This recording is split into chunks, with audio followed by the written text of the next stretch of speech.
Welcome to Movies Philosophy Channel.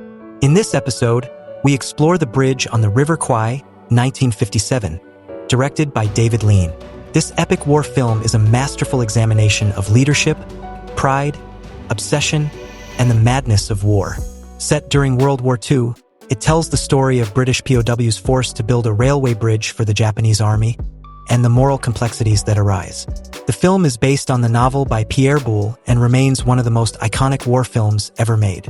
Let's dive into the key moments and deeper themes of this remarkable story. Introduction: British POWs in a Japanese camp. The film opens in a Japanese POW camp in Thailand during World War II, where Colonel Nicholson, played by Alec Guinness, and his regiment of British soldiers have been captured.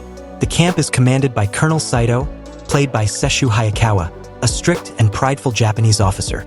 Saito orders the British prisoners to help build a bridge over the River Kwai, which will connect a vital railway line between Bangkok and Rangoon. The bridge is critical to the Japanese war effort, as it will allow the transportation of troops and supplies. Nicholson refuses to allow his officers to participate in manual labor, citing the Geneva Conventions, which forbid officers from being used as laborers. This leads to a dramatic confrontation between Nicholson and Saito, with Nicholson standing firm on principle despite being subjected to brutal punishment. Nicholson's defiance and Saito's struggle. Nicholson's steadfast refusal to back down is a key moment in the film, as he represents the British sense of duty, honor, and discipline, even in captivity. Nicholson is placed in a small, metal box-A form of solitary confinement under the scorching sun as punishment for his defiance.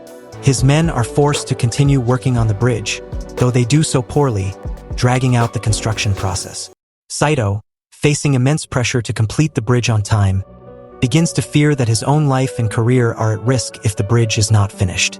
The Japanese command demands swift results, and Saito is torn between enforcing his authority and finding a way to meet the deadline. Nicholson's leadership and the bridge construction.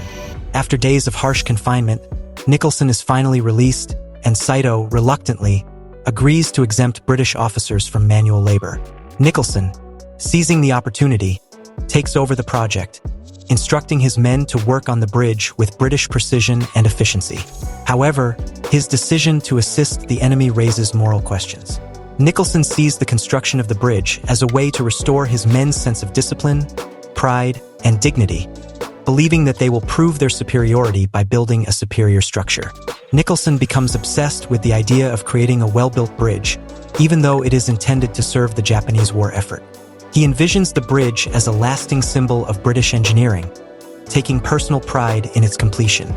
His officers and men, despite their initial reluctance, follow his orders with dedication, raising concerns about Nicholson's increasing detachment from the reality of the war.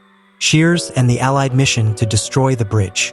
Meanwhile, the film introduces Commander Shears, played by William Holden, an American POW who escapes from the Japanese camp and makes his way to a British military base in Ceylon, modern-day Sri Lanka. After recovering from his ordeal, Shears is reluctant to return to the war zone, but the British officers have other plans. They inform him that he has been selected to join a special mission to destroy the very bridge that Nicholson and his men are building.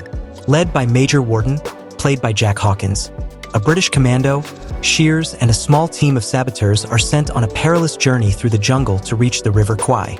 Their mission is to blow up the bridge, using explosives to cut off the Japanese supply line.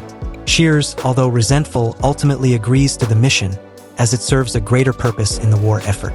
The bridge completed. Nicholson's obsession and realization. As the bridge nears completion, Nicholson becomes more deeply engrossed in his obsession with the project. He fails to recognize that the bridge is, in fact, aiding the enemy. His determination to see the bridge finished blinds him to the broader implications of his actions, raising the central moral conflict of the film. Nicholson's sense of duty as a leader versus his complicity in helping the enemy.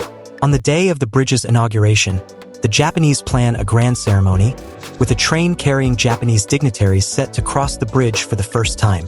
Unbeknownst to Nicholson, Shears and Warden's commando team have arrived at the riverbank and set charges beneath the bridge during the night. The climactic showdown. As dawn breaks and the ceremony begins, Nicholson notices something unusual in the water wires leading from the riverbank to the bridge. At first confused, Nicholson slowly realizes that the wires are part of an allied plot to destroy the very bridge he worked so hard to complete. In a moment of moral clarity and shock, Nicholson confronts Shears and Warden on the riverbank. In the chaos that ensues, a firefight breaks out between the Japanese soldiers and the commandos. Shears is mortally wounded, and Nicholson, in a moment of conflicted loyalty and guilt, is struck by the absurdity of his situation. Nicholson's last words, "What have I done?"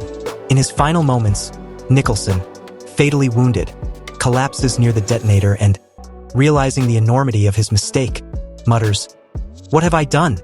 before falling onto the detonator. His action triggers the explosion, and the bridge is blown up just as the Japanese train crosses it, sending the train and its passengers into the river. The destruction of the bridge represents both a physical and moral collapse. Nicholson's obsessive pride, which led him to build the bridge, ultimately contributed to its destruction. The film's final moments leave the viewer to contemplate the futility and madness of war, as Major Warden reflects on the devastation with the words, "Madness, madness." Closing thought. The Bridge on the River Kwai, 1957, is not only an epic war film but also a profound exploration of the human psyche in the face of war. The film delves into the complexities of leadership, duty, and obsession, questioning whether the ends justify the means. Nicholson's moral journey from a principled leader to a man consumed by pride and misplaced values serves as a powerful indictment of the destructive nature of war and the thin line between honor and madness. Through its stunning visuals, compelling characters, and moral depth, The Bridge on the River Kwai remains a timeless and thought-provoking masterpiece.